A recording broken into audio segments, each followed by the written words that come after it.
Private स्कूलों की बढ़ती मनमानी को रोकने के लिए हरियाणा सरकार ने कुछ नए निर्देश जारी किए हैं। इसके तहत स्कूलों को स्कूल बैग के वजन का पूरा ध्यान रखना होगा। ऐसा ना हो कि बच्चे स्कूल बैग का वजन ही ना संभाल पाएं। इसके अलावा पेरेंट्स पर प्राइवेट किताबों को खरीदने के लिए दबाव नहीं बनाया जाए। यदि कोई भी इन नियमों का पालन नहीं करता तो उसके खिलाफ कार्रवाई की जाएगी। इसके अलावा सरकार ने प्राइवेट स्कूलों को कुछ और भी दिशा निर्देश जारी किए हैं।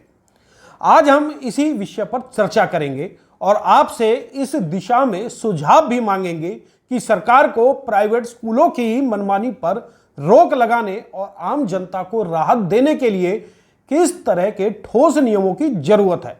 दोस्तों नमस्कार, मैं हूं संजय कपूर और आप देख रहे हैं सिटी मेल न्यूज।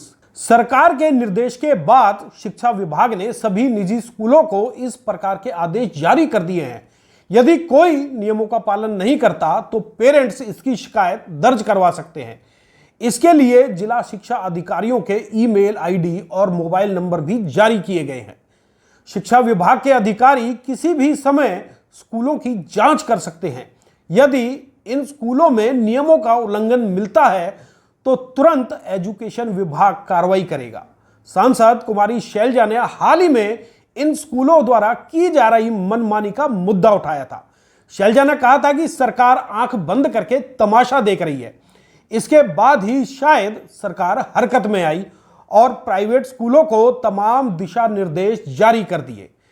विभाग ने स्कूलों में केवल एनसीईआरटी या फिर सीबीएसई से मान्यता प्राप्त पुस्तकों को ही अनिवार्य करने का फरमान जारी किया है। यदि कोई भी पेरेंट्स पर निजी पब्लिशर की महंगी किताब खरीदने का प्रेशर बनाता है तो इसे राष्ट्रीय शिक्षा नीति 2020 के खिलाफ माना जाएगा। वहीं इसे शिक्षा के अधिकार कानून की उल्लंघना के रूप में भी देखा जाएगा। स्कूलों को ऐसी किताब नहीं लगवानी चाहिए जो नियमों के बाहर हो। एजुकेशन विभाग ने प्राइवेट स्कूलों को निर्देश दिए कि वो बार बार यूनिफॉर्म को भी ना बदलें। इससे व्यापारिक गतिविधियों में गिना जाएगा। हर साल नई यूनिफॉर्म खरीदने से पेरेंट्स पर आर्थिक बोझ बढ़ जाता है। इसके अलावा कई अधिकृत यूनिफॉर्म बेचने वालों के पास भी ना भेजा जाए। पेरेंट्स का जहां से मन करे वो वहां से वर्दी खरीद सकता है। एजुकेशन विभाग ने कहा कि पुरानी किताबों का इस्तेमाल करने के लिए स्कूलों को प्रेरित करना चाहिए। बार बार नई किताब खरीदने से पेरेंट्स पर आर्थिक बोझ तो बढ़ता ही है, पेरेंट्स नए सिरे से सिलेबस खरीदने के लिए भी मजबूर हो जाते हैं। स्टूडेंट को पुरानी किताबों के प्रति भी जागरूक किया जाना चाहिए। पुरानी किताबों का प्रयोग आर्थिक के साथ साथ पर्यावरण की दृष्टि से भी उपयोगी माना जाता है। इससे बच्चों पर पॉजिटिव प्रभाव भी पड़ता है। शिक्षा विभाग ने स्कूलों को निर्देश जारी करते हुए कहा है कि शुद्ध पेयजल की पूरी व्यवस्था भी उनके कैंपस में होनी चाहिए। किसी भी बच्चे को घर से बोतल में पानी लाने के लिए मजबूर ना किया जाए। बच्चों को स्कूल में ही पानी से वंचित रखना नियमों के खिलाफ है। जिस भी स्कूल में पीने के पानी की सही व्यवस्था नहीं होगी उसके खिलाफ कार्रवाई की जाएगी। सरकार ने कक्षा फर्स्ट से सेकंड तक के बच्चों के बैग का वजन भी लगभग तय कर दिया है।